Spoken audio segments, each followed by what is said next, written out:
Hello students, I am Neha. Welcome to my channel. आज की class में हम लोग फिजिक्स का क्लास 10 का चैप्टर देखेंगे जो कि है magnetic effect of electric current. ठीक है, ये नेक्स्ट चैप्टर हम स्टार्ट करेंगे आज, जो कि फिजिक्स का टॉपिक है। ठीक है, तो चैप्टर का नाम है जैसे कि magnetic effect of electric current. तो सबसे पहले हम ये जानेंगे कि magnetic effect of electric current क्या होता है। ठीक, तो इसके लिए क्या करना है, सबसे पहले हमें ये देखना है कि जैसे कि कोई कंडक्टिंग वायर है। ठीक है, कोई भी वायर कंडक्टिंग है जिसमें से करंट पास की जा रही है। क्या पास की जा रही है? करंट पास की जा रही है। तो जब किसी कंडक्टिंग वायर से करंट पास होती है तो इसके चारों तरफ क्या होता है, मैग्नेटिक फील्ड प्रोड्यूस होती है।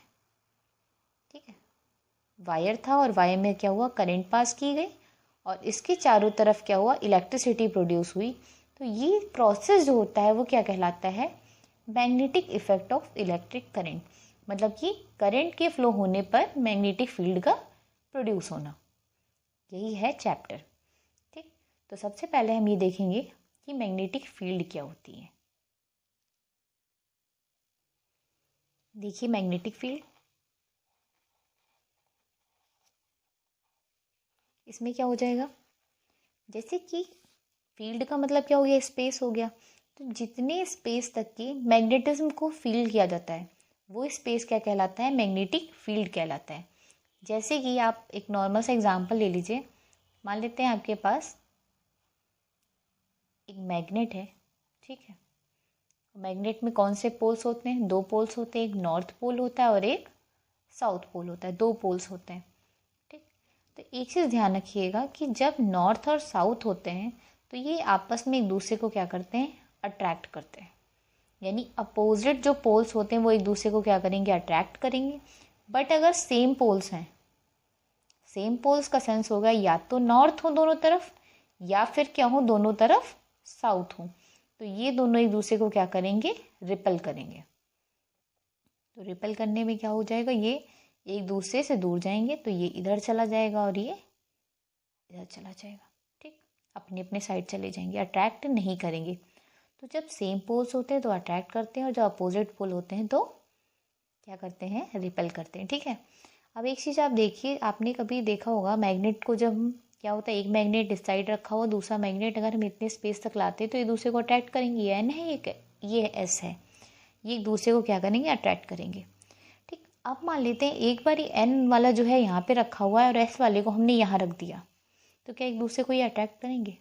स्पेस ज़्यादा हो गया, आप मैग्नेट लेके प्रैक्टिकल करके भी देख सकते हैं। एक मैग्नेट यहाँ रखिए, एक मैग्नेट काफ़ी दूर पे रखिए, तो आप देखेंगे वो अट्रैक्ट एक दूसरे को नहीं करेंगे, जबकि वो अपोजिट होंगे। ठीक, तो रीज़न इसका ये है कि वो स्पेस, जिस स्पेस में ये दोनों एक दूसरे को, जैसे आप यहाँ पे इसको उठा के ले आइए इसको, तो ये दोनों एक दूसरे को अट्रैक्ट करना स्टार्ट कर देंगे।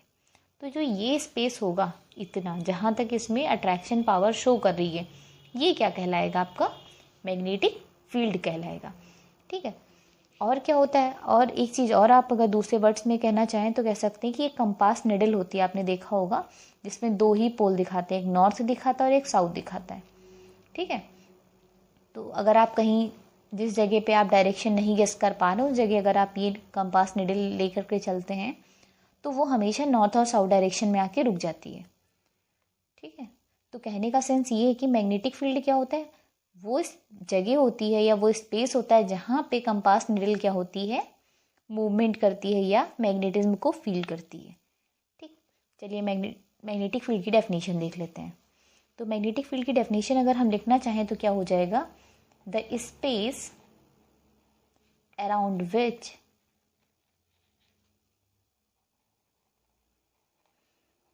a magnet feels attraction or repulsion. That space is known as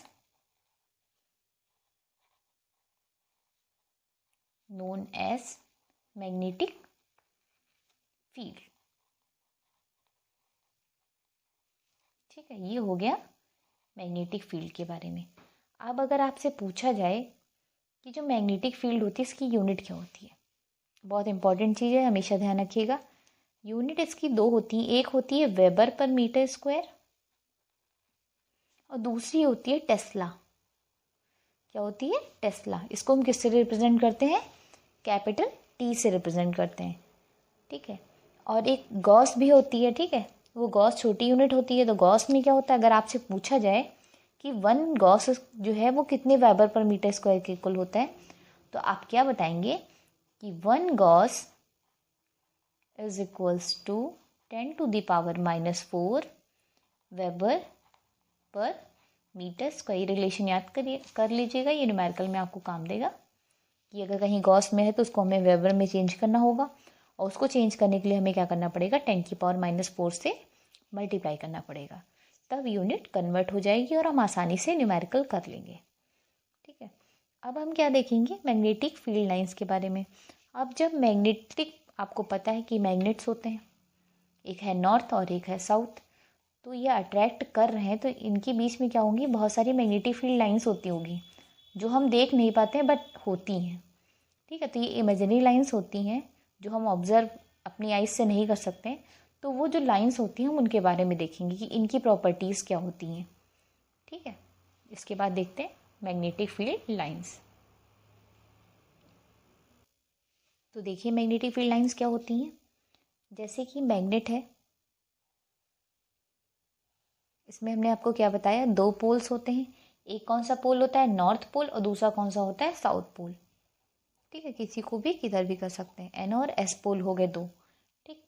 तो मैग्नेटिक फील्ड लाइंस जो होती हैं वो एन से निकलती हैं हमेशा नॉर्थ से, ठीक है। नॉर्थ से निकलेंगी और कहाँ ख़त्म होंगी, साउथ पे। नॉर्थ से निकलेंगी, कहाँ ख़त्म होंगी, साउथ पे। डायरेक्शन हम क्या दिखाएंगे, इस टाइप से दिखाएंगे। तो ऐसा तो है नहीं कि बस एक ही magnetic field line of force निकल रही होंगी, बहुत सारी निकलेंगी, ठीक है। ऐसे निकली यहाँ ही इस तरीके से, ये, ठीक है। इनकी सबकी डायरेक्शन हमेशा कैसे होगी, नॉर्थ से साउथ की तरफ होगी। ऐसे यहाँ से बहुत सारी निकलेंगी, ठीक है। तो आप एक चीज़ देख रहे होंगे कि जहाँ पे ये साइड पे आप देखिए बहुत कंजेस्टेड लाइंस है, यहाँ पे बहुत सारी लाइंस यहाँ से निकलेंगी, बट इस स्पेस पे क्या होंगी, ये एक दूसरे से दूर होती जाएंगी। तो मैग्नेटिक फील्ड लाइंस मैंने अभी आपको बताया था पहले। अच्छा चलिए डेफिनेशन देख लेते हैं क्या होता है। तो इसमें डेफिनेशन में ये हो जाएगा, magnetic field lines are those imaginary lines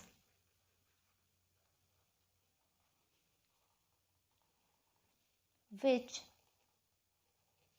represent the direction of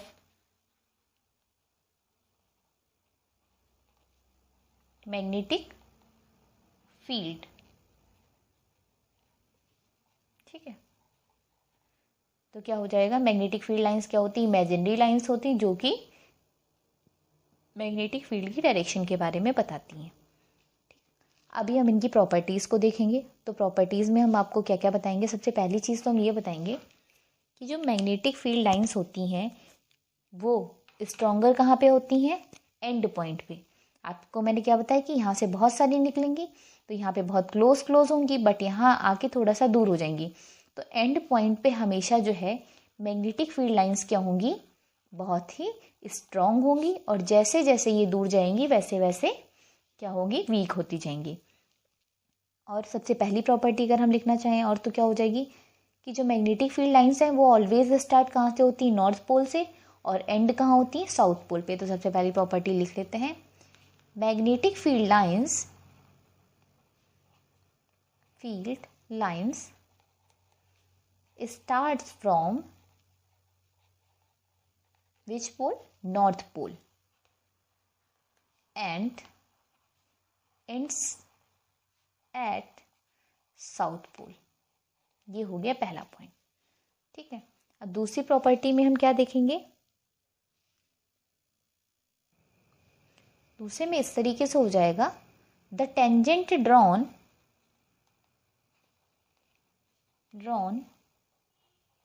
at any point of magnetic field lines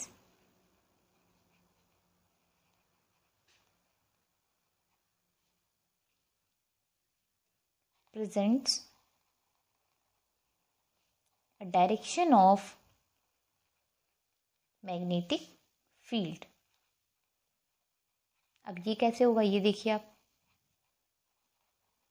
जैसे कि मान लिया हमें यहाँ पे इस जगह पे हमें इसकी डायरेक्शन पता करनी, तो आपको पता तो है ही कि इधर से इधर आ रही, बट इस लाइन पे अगर हम एक टेंजेंट ड्रॉ कर दें तो वो टेंजेंट क्या बताएगी, मैग्नेटिक फील्ड लाइंस की डायरेक्शन बताएगी। ये हो गया आपका सेकेंड पॉइंट।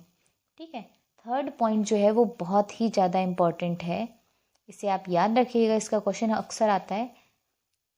इसमें ये होता है never two magnetic field lines, ये टू लिखा हुआ है, two magnetic field lines intersect each other. कभी भी दो मैग्नेटिक, आप देख रहे होंगे ये इधर जा रही है, दूसरा अपने रास्ते, तीसरा अपने रास्ते, सब अलग अलग जगह से निकलेंगी, मतलब ये आपस में एक दूसरे को कट कहीं भी नहीं करेंगी। ठीक है, ऐसा क्यों होता है कि ये कट नहीं करती हैं? ऐसा इसलिए होता है कि जैसे मान लो एक लाइन ऐसे आई, दूसरी लाइन ऐसे कट करके चली जाए, ठीक है, इस टाइप से। तो अगर हम यहाँ से डायरेक्शन निकालने की कोशिश करेंगे तो एक टेंजेंट तो ये ड्रॉ होगी, दूसरी टेंजेंट ये ड्रॉ हो जाएगी, तो एक ही पॉइंट पे हमें दो डायरेक्शन मिल जाएंगी, जो कि पॉसिबल नहीं है। इसलिए कभी भी दो मैग्नेटिक फील्ड लाइंस एक दूसरे को इंटरसेक्ट नहीं करती। ये चीज़ आप याद रखिएगा, बहुत इंपॉर्टेंट पॉइंट है।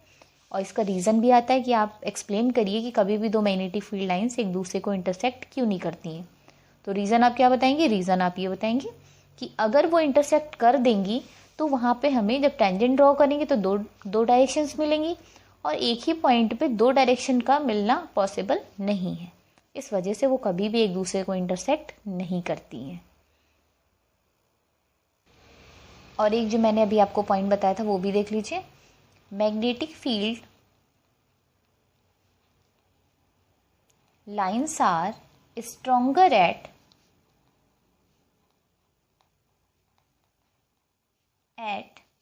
And points but weaker at mid point.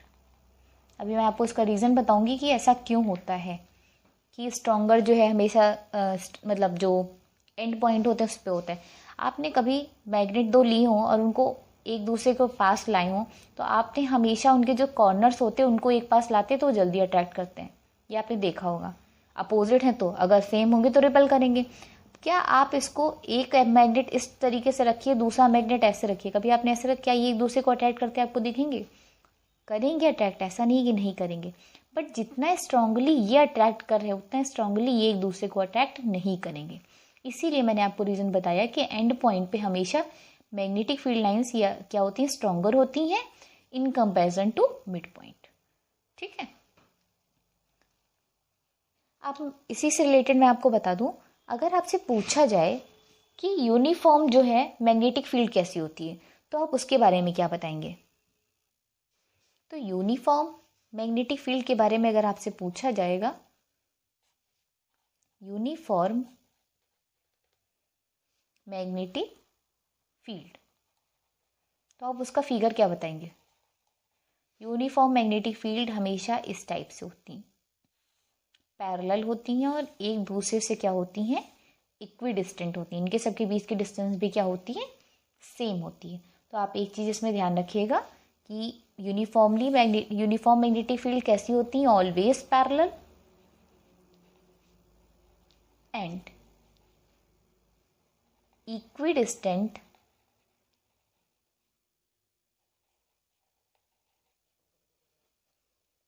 From each other. ठीक है, नेक्स्ट देखते हैं direction of poles. Direction of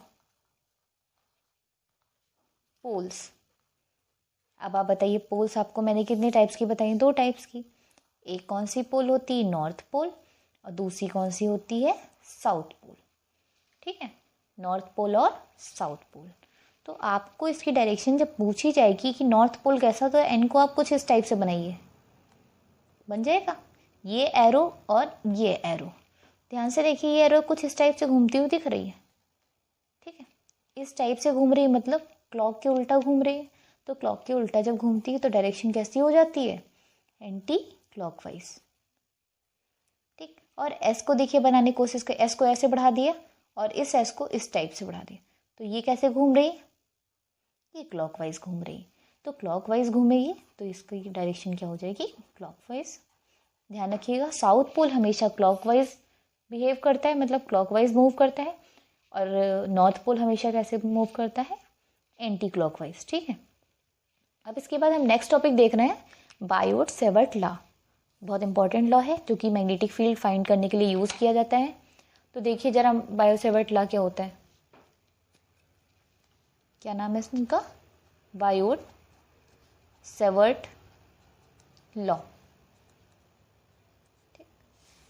जैसे मान लो एक कोई वायर है, ये वायर है जिसमें करंट कितनी फ्लो कर रही है? आई करंट फ्लो कर रही है। ठीक, और हमने इसमें क्या किया, एक छोटा सा पार्ट इस तार का ले लिया, ये दिख रहा है, इसको हमने क्या लिख लिया? डीएल। छोटे से पार्ट को हम लोग क्या दिखाएंगे? डीएल। जैसे हम लोग डेल्टा दिखाते थे वैसे हम डिफरेंशिएशन फॉर्म में क्या लिखते हैं? डीएल। इस पूरे की लेंथ कितनी? एल है। पूरा जो भी तार है इसकी लेंथ क्या? एल। मान लेते हैं इस तार की वजह से किसी एक पॉइंट पी पे हमें मैग्नेटिक फील्ड फाइंड करनी है। एक चीज़ ध्यान रखिएगा, जहाँ भी मैग्नेटिक फील्ड को शो करेंगे क्रॉस का साइन बनाते हैं।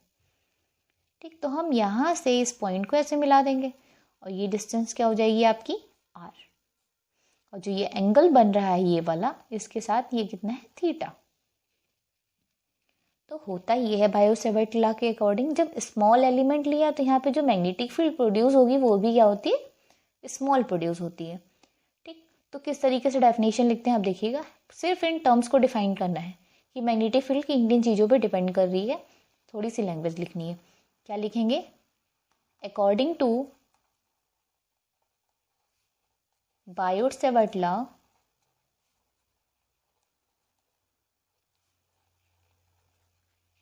मैग्नेटिक फील्ड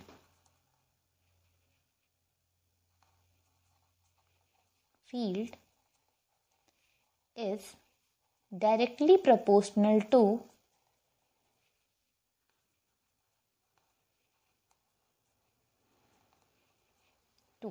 ठीक है, अब जनरली पहला पॉइंट क्या लिखते हैं? Is directly proportional to length element dl. ठीक है, सबसे पहले किस पे डायरेक्टली प्रोपोर्शनल होता है? डीएल के, यानी dB is directly proportional to dl. Second point क्या होता है? डायरेक्टली प्रोपोर्शनल तो लिखा हुआ है to sine of the angle between them. ठीक है, अब इसमें क्या होगा? इसमें ये हो जाएगा कि d B is directly proportional to sine theta. ठीक है, नेक्स्ट देखिए क्या हो जाएगा? नेक्स्ट स्टेप ये हो जाएगा, is directly proportional to current. ठीक है, यानी d B is directly proportional to current. Fourth point क्या हो जाएगा? Inversely proportional to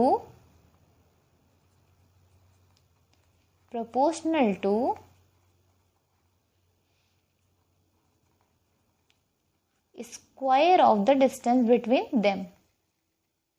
square of the distance between them. अब आप एक चीज देखिए, इनको हमें किस तरीके से, जो मैंने यहाँ पे लिखा है एक बार मैं आपको फिर से बता देती हूँ। देखिए सबसे पहले हमें क्या लिखना है? ये जो डीबी है ये है मैग्नेटिक फील्ड, ये डायरेक्टली प्रोपोर्शन किसके है? करंट के। पहली लाइन यहाँ आ गए, ये वाला लिख लिया। फिर यही डीबी किसके डायरेक्टली प्रोपोर्शनल है? डीएल के, यहाँ पे लिख दिया। और जो इनके बीच में एंगल बनना है उसके साइन थीटा के डायरेक्टली प्रोपोर्शनल है, और जो इसके बीच की डिस्टेंस है इसके स्क्वायर के इनवर्सली प्रोपोर्शनल है। अगर इन सबको हम कंबाइन कर दें, कंबाइन 1, 2, 3 एंड 4, तो क्या हो जाएगा? dB is directly proportional to, देखिए क्या होगा, dl साइन थीटा, और यहाँ पे आई हो जाएगा और अपॉन में क्या हो जाएगा, आर स्क्वायर। मैंने बहुत बार बताया कि जब भी कोई प्रोपोर्शनलिटी साइन हटता है और इक्वल आता है तो वहाँ हमेशा एक कांस्टेंट आता है, और यहाँ पे वो कांस्टेंट आया है म्यू नॉट अपॉन 4 पाई, ये कांस्टेंट है, ठीक है। और इसको अगर हम थोड़ा सीक्वेंस में लिखें तो ये ideal sine theta upon r square आता है, और यही क्या है, मैग्नेटिक फील्ड, जो कि बायो-सेवर्ट लॉ ने फाइंड की थी अपने फॉर्मूले से, वो ये फॉर्मूला है, क्या है, dB is equal to mu naught upon 4 pi ideal sine theta upon r square. तो यहाँ तक है आपकी डेफिनेशन। अभी हम नेक्स्ट देखेंगे कि म्यू नॉट अपॉन 4 पाई की वैल्यू क्या होती है, किस तरीके से इन पे बेस्ड क्वेश्चंस को सॉल्व किया जाता है, और इनके क्या क्या यूजेस हैं, ठीक है, वो हम अपनी नेक्स्ट क्लास में डिस्कस करेंगे।